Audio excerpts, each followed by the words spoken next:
Hi, it's me, and welcome to another new ID overview for Limbus Company. Today we have a single new triple-aught ID introduced for Season 6 in Corp E.G.O Fell Bullet Yi-Sang, who was our 7th Corp ID and belongs in the Poise and Bleed archetypes. He's a pretty solid new ID, and we'll go over his kit in a minute, but firstly, this video is going to look a bit different since I don't actually have the ID yet.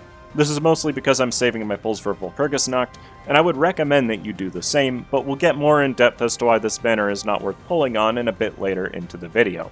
I really want to stress that, by the way. I don't have this ID. I have not used it in any capacity.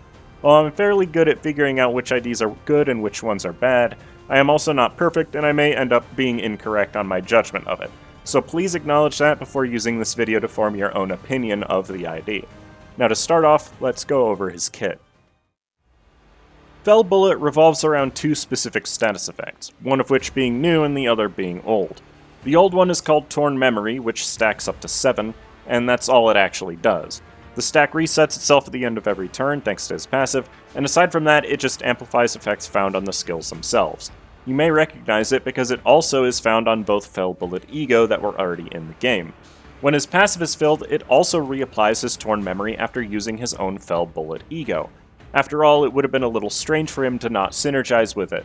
In addition, he gains the Fell Bullet status effect for the next turn if his skills kill any ally, which is something I never really like to read. Fell Bullet lasts until the end of the turn, increases critical damage by up to 18% based on your Torn Memory, and lets Yi-Sang inflict 1 bleed on hit up to 3 times per turn. It also grants him some poise and poise count twice per turn whenever he gets a kill, which would honestly be nice to have before he kills the ally, but oh well. It's a pretty solid effect, I just wish you could get it in a different way. His support passive is also fairly niche. It grants the slowest ally up to 2 damage up on the next turn after attacking an ally, and if the ally dies, it grants the damage up for the rest of the encounter. There's only really 2 things that can consistently apply to, the first being Sinclair's Lifetime Stew, and the second being Ryoshu's Thoracalgia. That said, since it requires 4 Pride Resonance, you probably are not going to activate that often, though you can at least plan around it during a Thoracalgia turn. Frontline Support is a 5-12 rolling Pierce Pride clashable counter with a single coin that can become a 5-15 with enough poise. It provides a decent amount of poise potency, count, and Torn Memory with every use provided it actually hits, and it being Pride is very important for his application in Poise teams specifically. As a clashable counter, it's quite powerful for his archetype, and I imagine you are going to use it quite a bit once ramped up in order to maintain your poise throughout the fight. And it actually doesn't clash higher than his skill 1, which I specifically like since it means his skill 1 still has a purpose in his kit. See-Through Defenses is a 5-11 rolling Blunt Wrath skill with a single coin that can become up to a 7-15 with enough poise potency and count on self. This skill deals up to 105% additional damage based on his Torn Memory, which is quite a lot for a skill 1.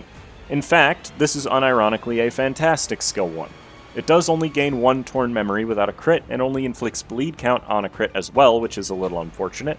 And it's important to note that his skill 1 and his counter are the only 2 ways to gain poise count on his kit outside of the Fell Bullet status effect, which is a little bit limiting to be honest. Punch Through is a 4-16 rolling Pierce Lust skill with 2 coins, the second of which being unbreakable, that can become up to a 4-20 with enough poise.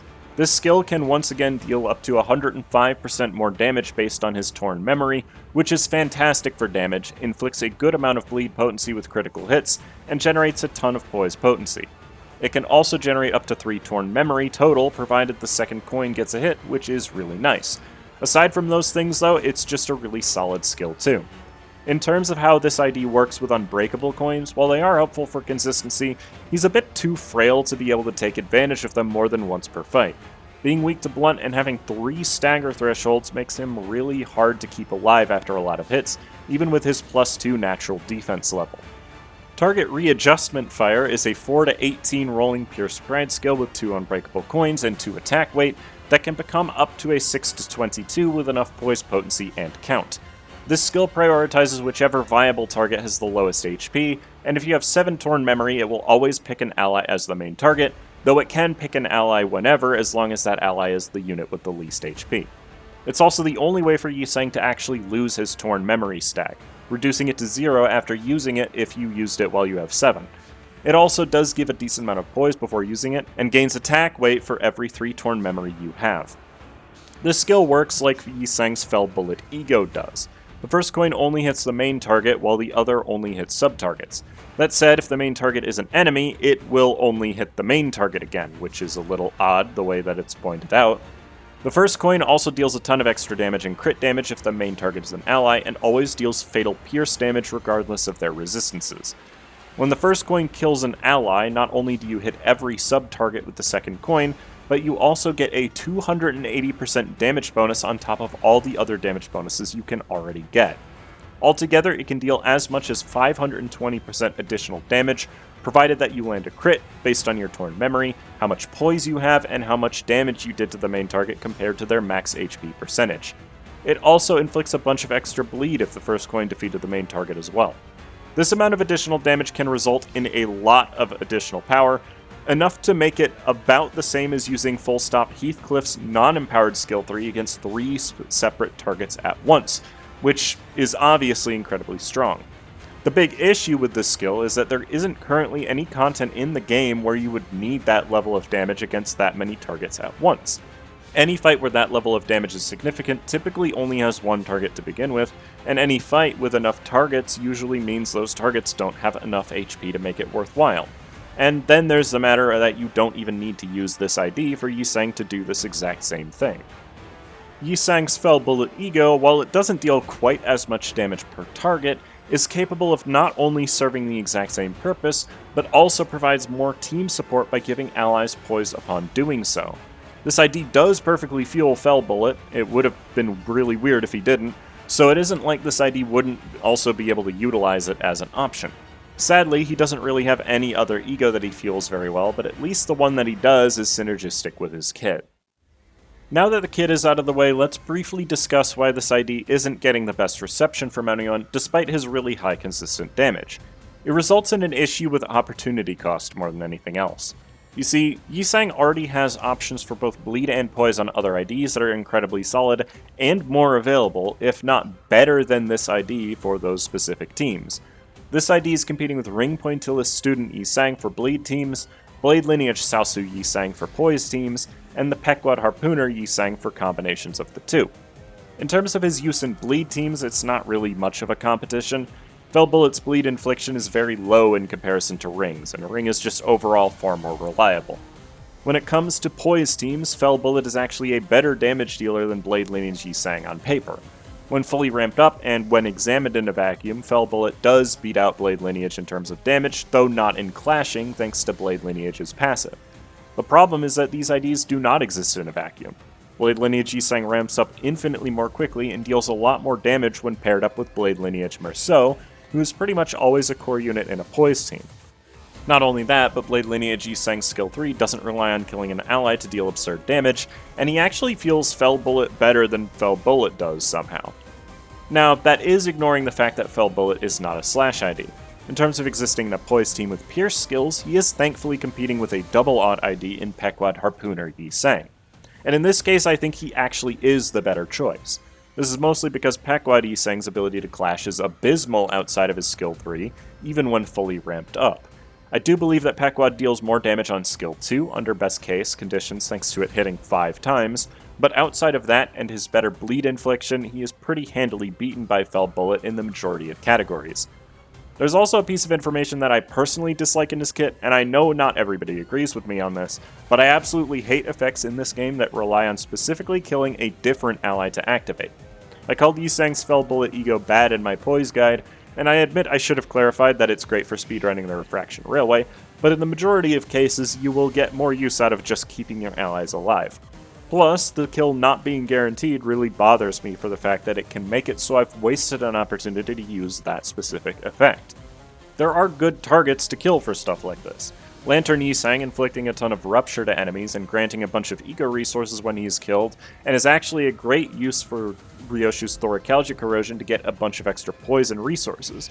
The problem in this case is that it is another ID on Yi Sang, so you can't use him for that alongside Fell Bullet. and Ardor Blossom Star Faust grants the same resource boost when inflicting a bunch of burn to enemies, but it's far better to let her self-destruct using her massive AoE than it is to sacrifice her to boost another unit's attacks. And the last effect that has an impact when an ally dies is Honglu's Tears of the Tarnished Blood, but you can't actually kill him since the effect prevents him from dying until the end of the turn after the E.G.O has been used. It does definitely have synergy with Tears of the Tarnished Blood Sinclair, since every time you kill an ally, you'll inflict one fragile to all enemies the next turn, but even that is a pretty niche interaction. And so, the best place for him, in my opinion, are poise teams that have a Pierce focus. This means that the other poise gunners in Full Stop Office Honglu and Full Stop Office Heathcliff are going to be your best partners for the ID. Their ability to inflict a bunch of Pierce Fragility in order to up his damage helps quite a lot when attacking enemies, is going to make his skills 2 and 3 become much better due to their high inherent damage modifiers. The Sunk Association IDs that focus on poise are also great partners for him. Sinclair can inflict more fragile to enemies for more damage, and Merceau is just a really good damage dealer in a poise team. Otis also provides a lot of support since Fell Bullet is rather frail, by taking a lot of enemy skills and making them target her more often. Plus, her evade allows her to negate a lot of that redirected damage. Pequod Ishmael and Pequod Heathcliff also both work well alongside this ID. While neither inflicts any fragility, they both provide a lot better of an opportunity to trigger Pride Resonance in order to activate Assist Attack, and they both have a lot of bleed infliction in case you want to run a hybrid poise and bleed team. Fell Bullet's biggest problem is maintaining poise count in order to critically hit consistently. An Assist Attack can allow Yisang to generate 2 extra poise count every turn, while Ishmael can give poise to Yisang if she gets a kill.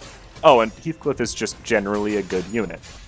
Speaking of giving poise count to Yisang, both Thoracalgia E.G.O will always be good for making him a lot more consistent. For that reason, Blade Lineage Faust and Butler Ryoshu are also great allies that allow him to keep up a very consistent amount of poise after their respective E.G.O has been used. And while his skill 3 doesn't care about ally resistances in order to consistently kill an ally, the Fell Bullet E.G.O does.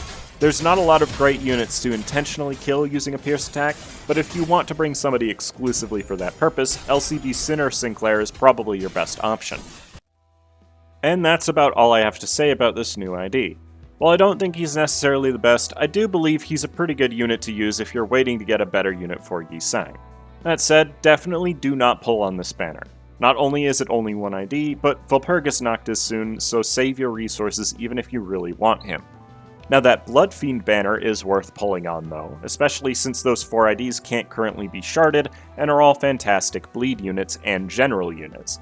So if you have to pull on something, that should probably be your target for now. I'm sorry that I can't lend out this ID like I normally do, but I'll add him to my company once this week is over. And I'd still love to hear what everyone thinks on him in the comments below. I'd appreciate if you liked and subscribed as it helps me out a lot. Thank you for watching my video, have a great rest of your day, and I hope to see you again soon.